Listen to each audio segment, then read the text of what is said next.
Hello, welcome to my channel. I hope you are well today because I have a sewing project to share with you, and in this week's video I'm going to be showing you how to sew or how to make a cropped tie front top, and we are using a free sewing pattern for this. Woohoo!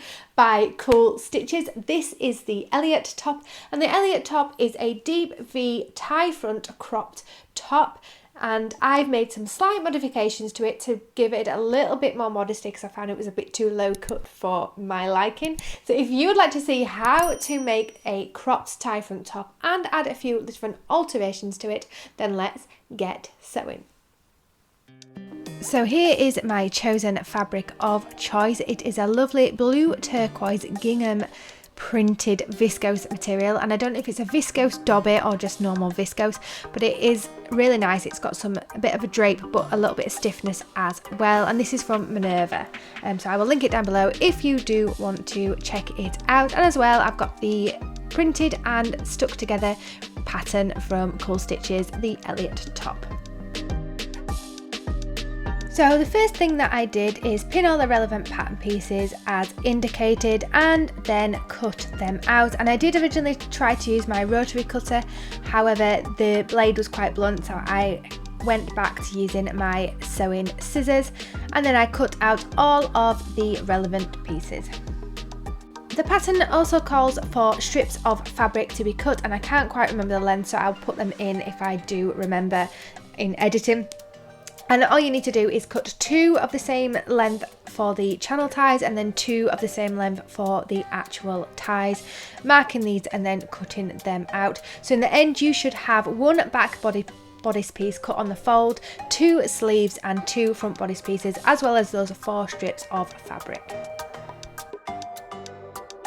Before sewing, we just need to mark on any darts, and the front bodice pieces has darts on either side, and these are bust darts, so I am just marking them here as indicated on the pattern piece, and you just follow the lines of your designated size and then folding these to create that dart and sewing them along on the sewing machine. Now I find it easier to pin at the top and then pin a long way down and then follow the line to sew the darts together.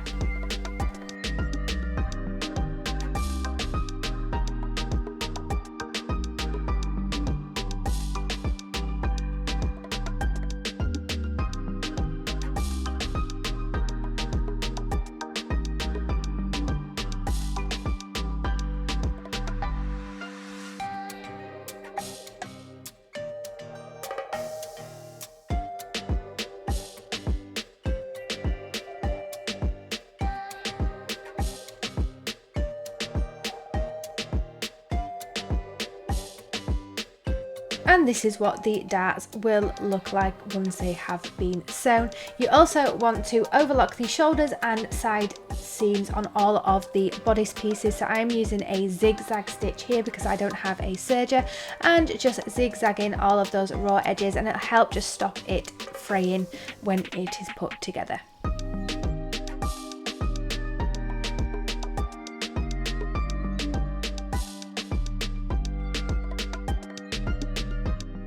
Then it is time to start forming the top pieces. So we are placing the front bodice pieces right sides down onto the back bodice piece and pinning at the shoulders. This will then be sewn to connect them together at the shoulder seam, and all the seam allowances for this project are 1 centimetre, I believe. So I'm just pinning them together right sides facing and then sewing the shoulder seams together.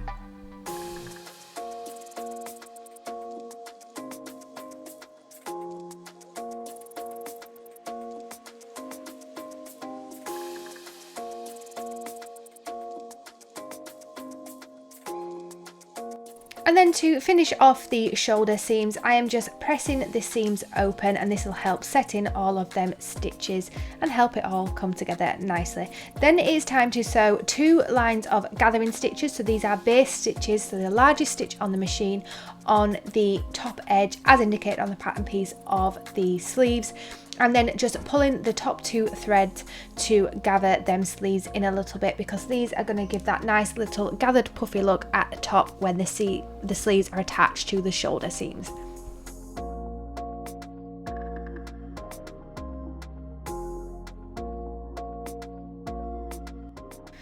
Then I'm going to lay the bodice piece flat so that I can attach the sleeves, and I'm pinning these right sides together around that open curve from the side seam all the way around to the shoulder seam and then back to the other side seam. And I believe this is called raglan style for these sleeves, and it is a really easy way to put sleeves in.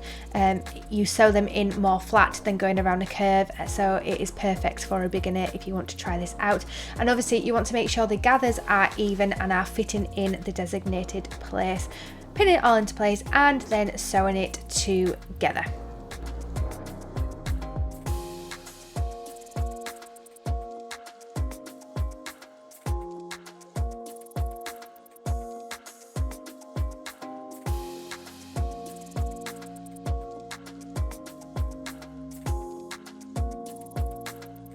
And when the sleeves have been put in, it's time to then sew up the side seams, folding this into the bottom of that sleeve, so making sure that the top is inside out so that you're sewing on the wrong side. So when you flip it out, it looks just nice. So then, yeah, just sew up that side seam until it is complete. And then I am just pressing the neckline by rolling this in slightly, I think it's ½ centimetre, and then rolling it again ½ centimetre. And this is just hemming all the way along that neckline. So starting from one side of the bottom of the bodice and following it all the way around the neckline to the other side of the bottom of the bodice, and then heading to the sewing machine and sewing this in place.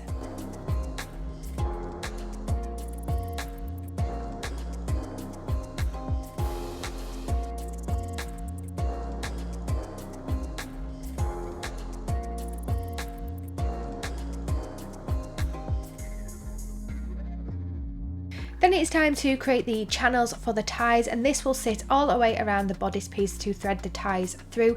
And I am using a bias binder maker, I think it is called, to create these channels. Now you can do this without a bias binder, you just need to fold the raw edges in towards the middle to create a similar look to this. Pressing it in place with the iron, and then we are going to pin it to the top to see where we want the channels to lie. So I am going just under the bust and round, and then doing the next channel a little bit underneath that. And this is where I discovered that the crop top was quite a lot cropped, so I'm going to add on an extra bit of a flouncy peplum to the bottom of the top.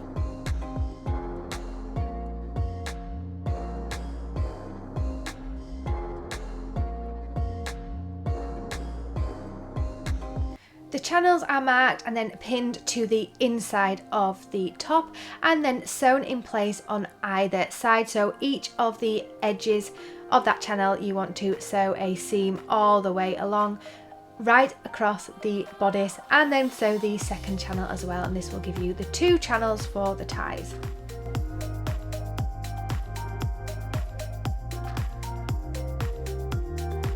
Then it is time to create the ties. So what you do is take the strips that you've cut for the ties and fold these in halves, right side to right side, sewing a seam along and then using a safety pin to thread it back through on itself to turn it right side out. And it is a little bit fiddly this, so you can get strap turners, I believe, or you can sew a bit of cotton and pull the cotton through, but I've gone for the safety pin method here.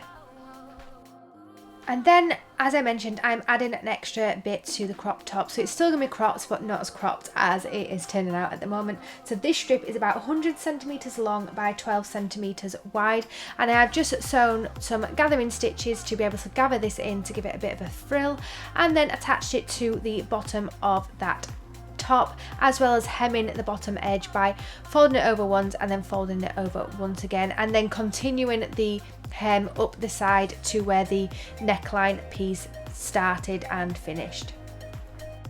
Once this was added, I could then thread through the channels, the front ties of the top. So again, using that safety pin method and pushing this through those channels that have been sewn onto the bodice until you've got equal amounts of tie on either side. I've also finished the ties by rolling these ones and then rolling it again and sewing so that the edges are finished, or the ends are finished. And this is what it will look like. Now that most of the top is finished, we then need to finish off the sleeve. So I am just doing a slight rolled hem here, sewing that down, and then I will be folding it over to create a small channel for some elastic to thread through, because the elastic is going to help gather the bottom of the sleeves into that nice puff type of sleeve. So I'm just determining how wide the elastic is to how much the channel needs to be folded over, and we have slightly hemmed it so that it keeps all that raw edges nice and neat. So pin the channel in place and then begin sewing on the sewing machine, leaving a small gap so that the elastic can be threaded through. And then to determine how much of the elastic we need, you just want to place this around the arm where the sleeves are gonna sit and measure it. You want it to be comfortable, not too tight, but then not too loose either. So have a play around with the measurements and see what you think. You also want to leave a little bit overhanging so that you can sew the ends together. So what you want to do is use a safety pin and then thread it through the elastic, that is through the channel, all the way around until you come back to that opening, and then you want to sew the ends of the elastic together to secure them in place to be then encased in that sleeve. Then just close up that gap by following on from the seam that was already created, and then try on the top and make sure it's how you want it to fit. I just added an extra hook and eye to the top tie to help it secure in place, and the crop tie front top is complete. Lightning strikes by my window, hits my chest right in the morning, like a warning. Could have slept here for days.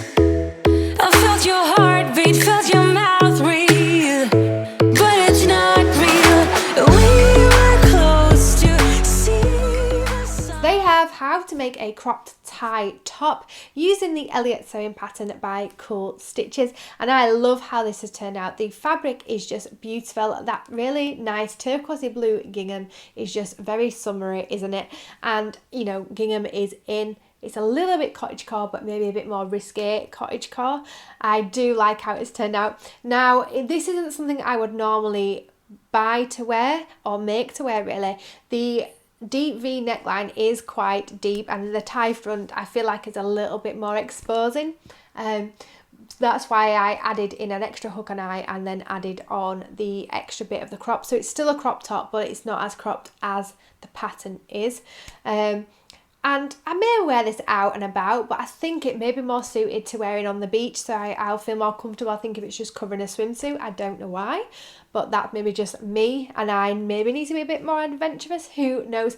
But yeah, word of warning, if you are a little bit more developed in the chest area, then this top may sit a little bit differently than if you are not as large up top.